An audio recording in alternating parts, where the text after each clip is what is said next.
நம்மளோட யூடியூப் சேனலை மறக்காமல் சப்ஸ்கிரைப் பண்ணுங்கள். பக்கத்துலேயே இருக்க பெல் ஐக்கானையும் கிளிக் பண்ணுங்கள். என் லைஃப்பில் என்னோட இயேசப்பா.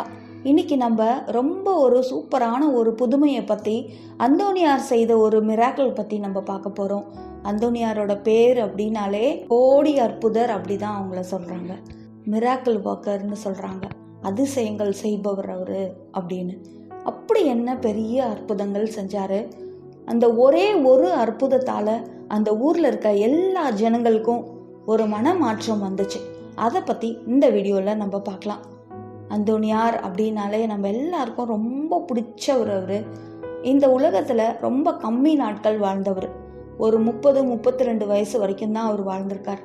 ஆனால் அவர் வாழ்ந்த அந்த நாட்களில் ஒரு நாள் கூட அவர் வேஸ்ட் பண்ணவே இல்லை. எல்லா நாளுமே அவர் வீதியில், கடைங்களில், இன்னும் எங்கெல்லாம் ஜனங்க கூடி இருக்காங்களோ அந்த இடத்துக்கெல்லாம் போய் அவர் போதிச்சுட்டே இருப்பார். ஆண்டவரோட வார்த்தையை சொல்கிறது தான் அவரோட சாப்பாடாகவே இருந்துச்சு. சாப்பாடை பற்றியும் அவர் கவலைப்பட மாட்டார்.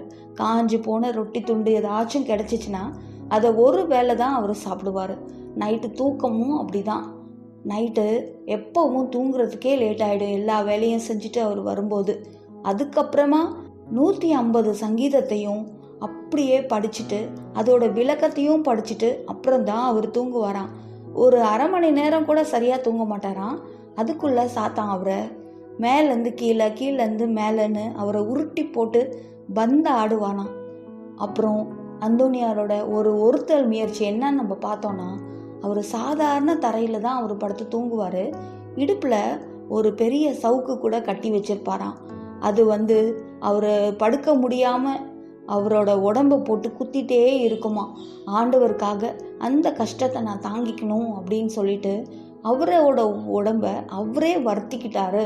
அப்படி தான் அவர் தன்னையே அவர் வருத்தி எல்லாமே ஆண்டவருக்காகன்னு சொல்லி செஞ்சுட்டே வந்தார். இப்போ அவர் ஆண்டவருக்காக என்ன செய்ய போகிறாரு, எந்த இடத்துக்கு போகிறார் அப்படின்னு பார்த்தோன்னா, ரிமினி அப்படிங்கிற ஒரு ஊருக்கு போகிறார். அந்த ஊரில் மூட நம்பிக்கை தலை தூக்கி இருந்த ஒரு சமயமா. அங்கே யாருமே அந்தோனியாரை ஏற்றுக்க கூடாதுன்னு சொல்லிட்டு அந்த ஊர் தலைவர்கள் கட்டளை கொடுத்துருக்காங்க. அங்கே இருக்கவங்க சில பேர் அந்தோனியாரோட வழியில் போகணும், அவர் பேசுகிறத கேட்கணும் அப்படின்னு நினச்சா கூட இந்த கட்டளையால் அவங்கள மீறி ஒன்றுமே செய்ய முடியலையாம். அங்கே போனால் அந்தோனியார் ஃபஸ்ட்டு போவாராங்க. போனப்போ அவங்க சைலண்ட்டாக இருப்பாங்களாம், ஒன்றுமே பேச மாட்டாங்களாம். அவர் திரும்பி போயிடுவார், திரும்பி வருவாராம். அதே மாதிரியே கொஞ்ச நாள் நடந்திருக்கு. அவரே ஒரு நாள் என்ன செஞ்சார் அப்படின்னா, ரொம்ப வருத்தப்பட்டு ஜெபம் பண்ணிக்கிட்டே அப்படியே நடந்து போயிட்டே இருக்கும்போது அந்த ஆறு கடலோட கலக்கிற இடம் வரும். அங்கே போய் ஸ்டாப் ஆயிடுவார். நின்றுட்டு ஆண்டவரோட வார்த்தைகளை நான் போதிக்கணும் அப்படின்னு சொல்லிட்டு அங்கே இருக்கிற மீன்களை கூப்பிடுவார். யூ பிரதர்ஸ் அப்படின்னு கூப்பிடுவார். மீன்களே, என்னோட சகோதரர்களே அப்படின்னு சொல்லி கூப்பிடுவாராம். கூப்பிட்டுட்டு சொல்வாராம், என்னோட பேச்சை இந்த மூட நம்பிக்கையாக இருக்கிறனால இவங்க யாருமே கேட்குறதுக்கு வரமாட்டேங்கிறாங்க அப்படின்னு சொல்லுவாராம். அவர் அந்த வார்த்தையை சொல்லி முடித்த உடனேயே ஆயிரக்கணக்கான மீன்கள் அப்படியே லைனாக நிற்குமா. ஒன்று அப்படியே லைனாக கும்பலாக நிற்காம அப்படியே ஒரு ரோ, அப்புறமா அடுத்தது ஒரு ரோ, அதே மாதிரி நின்றுட்டு அதோட தலையை தூக்கிட்டு வாயை திறந்துட்டு இப்போ அந்தோனியாரோட போதனையை கேட்குறதுக்கு அதுங்கெல்லாம் ரெடியாக இருக்குமா.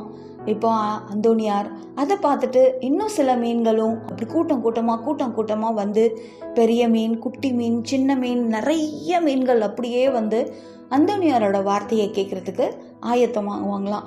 அப்போது அந்தோனியார் வாய் திறந்து அவங்களுக்கு என்ன சொல்வார், ஆண்டவரோட வார்த்தையை கேளுங்க மீன்களே, நீங்கள்லாம் ரொம்ப ரொம்ப பாக்கியசாலிங்க. ஆண்டவரோட படைப்பில் நீங்கள் ரொம்ப பெரிய பாக்கியசாலிங்க. இந்த எட்டர்னல் கிங் இருக்காருல்ல, ஏசப்பா, ஏசு ராஜா, இந்த உலகத்தோட ராஜாவுக்கே நீங்கள் தான் சாப்பாடாக இருந்தீங்க அப்படின்னு சொல்லுவாராம். இந்த மீனை சாப்பிட்டாருல்ல ஏசப்பா, அந்த கதையை சொல்வாராம். ஆண்டவரோட உயிர் தெழுதலுக்கு முன்னாடியும் அவர் மீன் சாப்பிட்டாரு. அதுக்கப்புறமா சீடர்களுக்கும் அப்பத்தை பிட்டு மீன்களை, சுட்ட மீனை அவங்களுக்கு கொடுப்பாரு. அந்த கதையெல்லாம் மீன்களுக்கு சொல்வாராம். சொல்லிட்டு இந்த உலகத்தில் இருக்க மற்ற மிருகங்கள் எல்லாம் நிலத்தில் இருக்காங்க, ஆனால் உங்களை மட்டும் கடவுள் ரொம்ப ஜாக்கிரதையாக தண்ணிக்குள்ளே அவர் கைக்குள்ளே வச்சிட்டு இருக்க மாதிரி ரொம்ப பாதுகாப்பாக உங்களை நல்லா வச்சிருக்காரு அப்படின்னு சொல்லிட்டு ஆண்டவரோட பெருமையை இந்த மீன்களுக்கு சொல்லுவாராம். மீன்களுக்கு அவர் எவ்வளோ ஆண்டவர் நல்லது செஞ்சுருக்காரோ அதெல்லாம் அப்படியே சொல்லிகிட்டே இருப்பாராம். இதுக்கு அடையாளமாக அதுங்க கேட்டுட்டு தலையை ஆட்டுங்களாம். அந்த மீன்கள் எல்லாம் வாயை திறந்து கேட்டுட்டு தலையை ஆட்டுங்களாம். ஒரே இடத்துல அவ்வளோ மீன்கள், அதாவது கடல் மீனும் வந்திருக்கும், ஆற்றுல இருக்க மீனும் வந்திருக்கும். இந்த மீன்களோட சத்தத்தை கேட்டு அங்கெல்லாம் என்ன நடக்குது அப்படின்னு பார்க்கறதுக்காக அந்த ஊரில் இருக்க ஜனங்க வருவாங்களாம். அந்த அதிசயத்தை பார்த்து இவரோட பேச்சை கேட்குறதுக்கு மீன் கூட்டம் இவ்வளோ கூடியிருக்கா அப்படின்னு சொல்லிட்டு இந்த நியூஸ் அப்படியே அந்த ஊர் ஃபுல்லாக பரவுமா. அப்போது மூட நம்பிக்கையில் இவரோட பேச்சை கேட்கக்கூடாதுன்னு நினச்சவங்க, ஆண்டவரோட வார்த்தையை கேட்கவே கூடாதுன்னு நினச்சவங்க எல்லாமே ஓடி வருவாங்களாம். அந்த அதிசயத்தை பார்த்துட்டு அந்தோனியார்கிட்ட போய் அப்படியே கண்ணீர் விட்டு அழுவாங்களாம். ஆண்கள் பெண்கள் எல்லாரும் கண்ணீர் விட்டு அழுது அவங்க மனசு மாறிடுவாங்க. ஒரு ஊரே அப்படியே மனசு மாறிடும். ஏற்கனவே மாறினவங்கெல்லாம் இன்னும் விசுவாசத்தில் அதிகமாகிடுவாங்களாம். இந்த மூட நம்பிக்கை இருக்கவங்க அத்தனை பேரும் ஒரே நாளில் ஒரே மிராக்கிளை பார்த்து அப்படியே ஆண்டவர் பக்கம் மனசை திருப்பி அவங்க தன்னையே ஆண்டவருக்கு ஒப்பு கொடுத்து அப்படியே கிறிஸ்தவர்களா அவங்க வாழ்வாங்களாம். இதுதான் அந்தோனியாரோட பெரிய மிராக்கிள் அப்படின்னு நான் நினைக்கிறேன்.